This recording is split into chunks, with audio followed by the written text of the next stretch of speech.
Mga kababayan, hindi po tinitigilan ng pangaharas at pananakot at mga pamimerwisyo ng pagsasampa ng kaso. Itong the former 18 Marines o the former soldiers na pilit na hinaharas ng kaliwat ka ng kaso matapos po silang maghayag ng kanilang mga nalalaman at ibinulgar ang sindikato na operations ng pinasasangkutan nila Saldico, na kanilang boss dati, nila Marcos, nila Romualdez, at ng marami pang mga nakinabang sa sindikato ng pangungulimbat at pangungurakot sa ilalim ng Administrasyong Marcos Jr.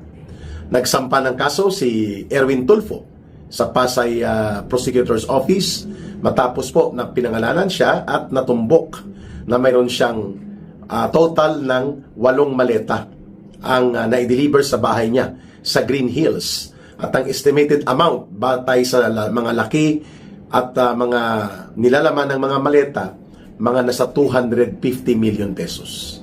At ito ay nangyari noong bago tumakas si Saldico.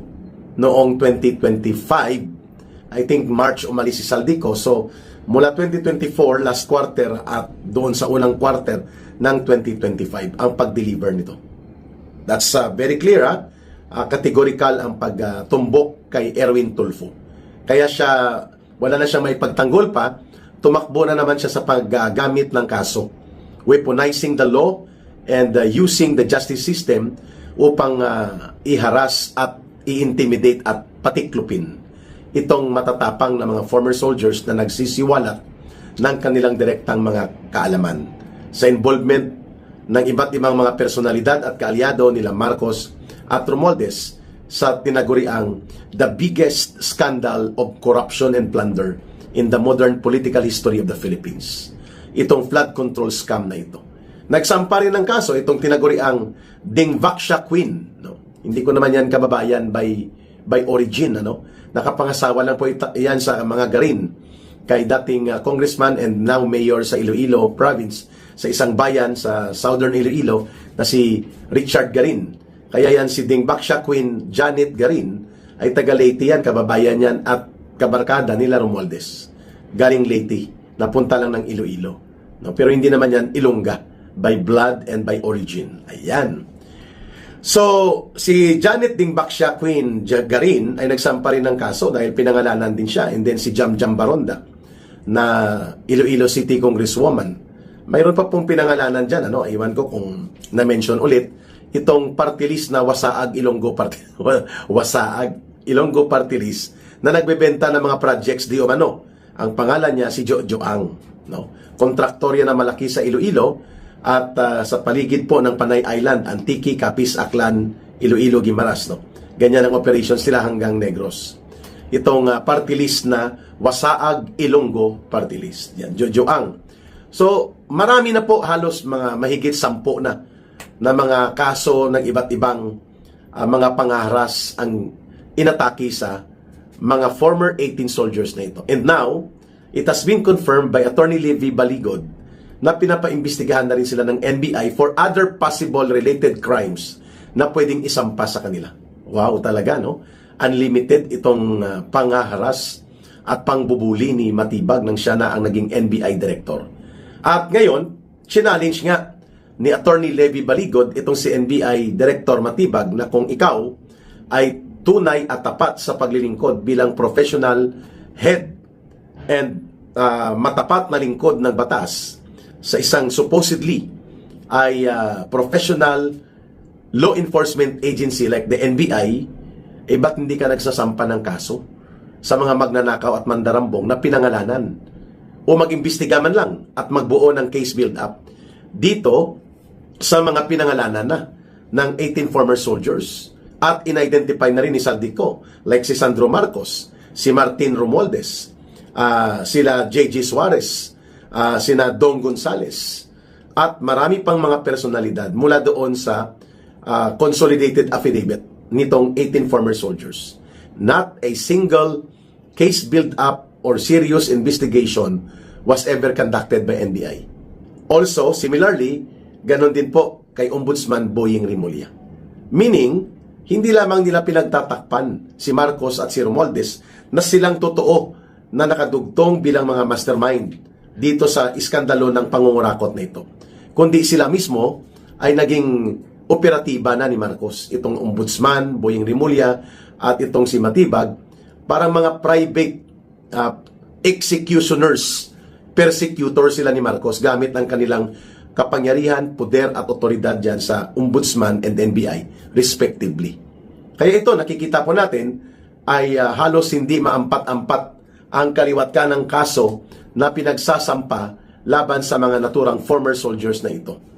At siguro pag sabay-sabay na lumabas ang arrest orders laban sa kanila, di ang mga piyansa niyan ang lalaki. Halimbawa, kung cyber libel yan at iba't iba pang kaso na idudugtong, bawat isa siguro magpapiyansa yan ng hindi bababa ng mga 100,000 pesos or more.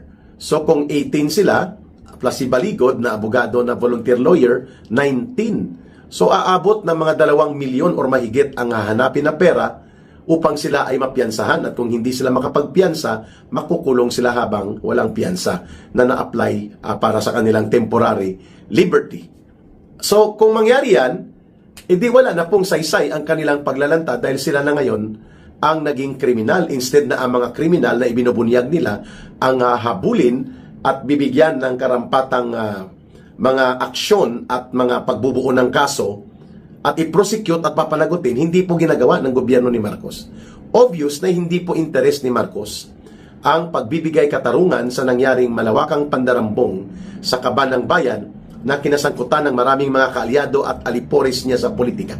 And instead, yung nagsisiwalat at tumutulong sana sa gobyerno para mapapanagot, mabibigyan ng kaparusahan at mapabawi ang bilyon-bilyon to trillions of pesos na mga nawalang pera na nilimas sa kaban ng bayan, including mga kongresista at iba pang mga tauhan ni Marcos sa kanyang gobyerno, wala na. Nada. Sapagkat ang kinakasuhan na ngayon, itong mga kawawa nating mga kapatid na mga former soldiers. Iniinsulto pa ng Malacanang, no? Itong si Claire Marites Castro, the only qualification that she has is ang kanyang pagiging butangera. Kung si Attorney Ed Chico pa, ang lawyer na komedyante pa, at magaling sa mga ganitong punchline, pag nagsalita daw si Claire Castro, parang nagbebenta ng okra sa palengke. O kaya nagbebenta ng talong. Ang tono at style ng mga mensahe at pag-deliver ng mensahe ni Claire Castro ay parang nagtitinda lang ng talong sa Nepa Q-Mart. Diyan sa may Quezon City. Okay dito mga hataw ni Attorney Ed Chico, ano?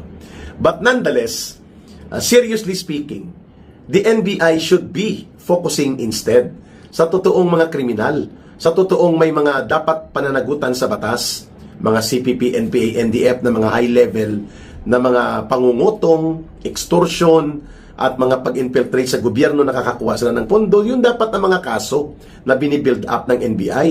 Yung tunay na mga lumalaban at lumalabag sa batas at tagapagwasak ng lipunan at ng buong estado at gobyerno natin. Kapareho nito mga magnanakaw na mga politiko.